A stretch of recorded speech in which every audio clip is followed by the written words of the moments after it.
Salve a tutti! Innovazione fa rima con cooperazione?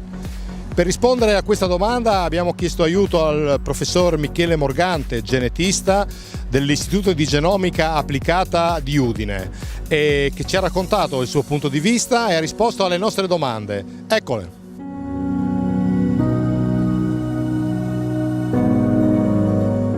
Professor Morgante, nel 2007, per primi al mondo, avete svelato i dettagli della composizione del genoma della vite. Come siete arrivati a questo prestigioso risultato? Siamo arrivati attraverso un lavoro che ovviamente partiva più da lontano, ma siamo arrivati attraverso uno sforzo che è stato sia locale che internazionale. Per noi è stato decisivo inserirci in un programma che ha visto protagonisti Italia e Francia, con in Italia un finanziamento cospicuo che arrivava dal Ministero dell'Agricoltura e Foreste, a cui si è aggiunto lo sforzo che è stato fatto qui in sede locale nella regione Friuli Venezia Giulia, grazie alla partecipazione di una serie di attori. Grazie a questo siamo riusciti a conquistare una posizione di leadership in questo consorzio internazionale e siamo riusciti a completare un lavoro che all'epoca sembrava molto difficile da raggiungere in tempi molto rapidi. Dunque, fin dall'inizio della ricerca non eravate soli, le istituzioni, i privati e anche la cooperazione vi hanno affiancato e sostenuto applicando una formula di collaborazione, mi pare, risultata vincente. Direi proprio di sì, è stato uno sforzo che all'epoca era unico in un certo senso. Abbiamo messo assieme istituzioni pubbliche come il Parco Scientifico e Tecnologico, l'Università di Udine, la Regione Friuli Venezia Giulia, abbiamo messo assieme i protagonisti della cooperazione come la Federazione delle Banche di Credito Cooperativo, i Vivai Cooperativi di Rauscedo, abbiamo messo assieme i privati, una serie di viticoltori, di aziende che hanno avuto la lungimiranza di credere in un progetto di questo tipo e siamo riusciti a raccoglierli tutti assieme attorno a questo progetto, che aveva sia una valenza di ricerca di base, perché è indubbio che il sequenziamento del genoma è stato soprattutto una grande scoperta scientifica, che fra l'altro ci ha permesso di capire alcune cose molto importanti su come si sono originati i genomi delle piante, ma che aveva anche una grossa valenza applicativa, perché poi da lì abbiamo proseguito il lavoro che era già iniziato alcuni anni prima per ottenere delle nuove varietà di vite da vino resistenti a peronospora-oidio, che poi ci ha portato nel 2015 a registrare queste varietà che oggi sono sul mercato.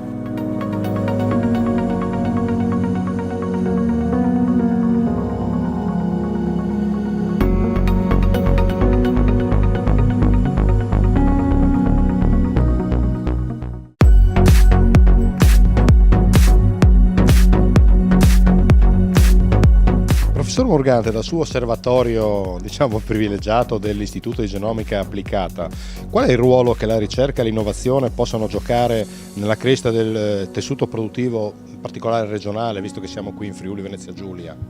Senz'altro un ruolo fondamentale, non è retorica dirlo. Se le aziende vogliono restare sul mercato ed essere competitive, devono investire in ricerca e innovazione. Purtroppo nel nostro Paese, come sappiamo, l'investimento in ricerca e sviluppo è molto più basso che in altri Paesi più avanzati. Noi investiamo circa l'1,2% del nostro PIL in ricerca e sviluppo. Ci sono dei dati che dimostrano chiaramente una correlazione strettissima fra percentuale del PIL investito in ricerca e sviluppo e crescita annuale del PIL. Quindi se noi cresciamo poco è anche perché investiamo poco in ricerca e sviluppo. In ambito regionale, se riuscissimo a investire di più, potremmo probabilmente riuscire a ottenere una crescita maggiore delle nostre imprese, una crescita maggiore del PIL e anche dell'occupazione. Molti fanno fatica a credere a questa equazione, cioè più ricerca e sviluppo, più crescita economica, però i dati sono molto chiari. Voi siete, possiamo dire, un istituto di frontiera, cioè lavorate sempre guardando avanti, guardando le cose nuove, studiando le cose nuove.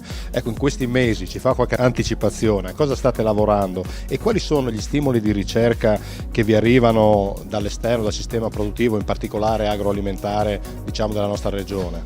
Parlo prima di quali sono gli stimoli che ci arrivano dal sistema agroalimentare. Sicuramente oggi il tema fondamentale in campo agroalimentare è la sostenibilità ambientale. Quindi la grande sfida per l'agricoltura è riuscire a coniugare qualità della produzione, quantità della produzione e sostenibilità della produzione.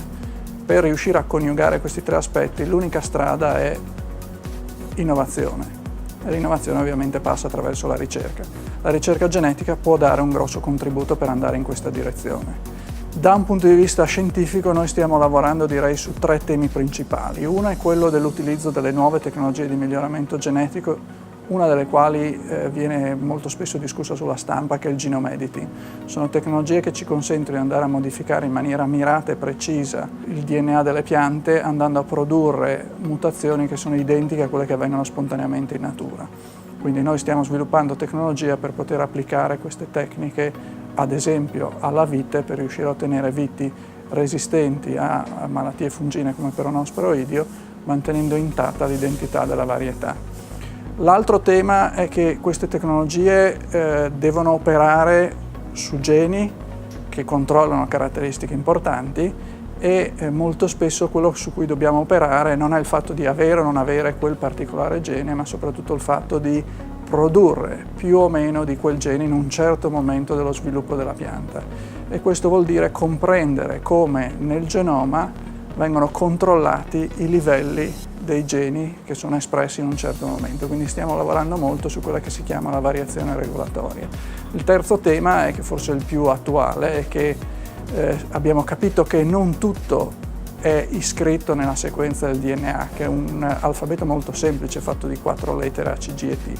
Ci sono delle istruzioni che vengono sovrascritte e queste sono chiamate modificazioni epigenetiche, quindi abbiamo un grosso sforzo di ricerca sull'epigenetica per riuscire a capire come queste istruzioni che vengono sovrascritte vanno a determinare caratteristiche importanti delle piante e come l'ambiente riesce a indurre queste modificazioni che poi possono durare nel tempo.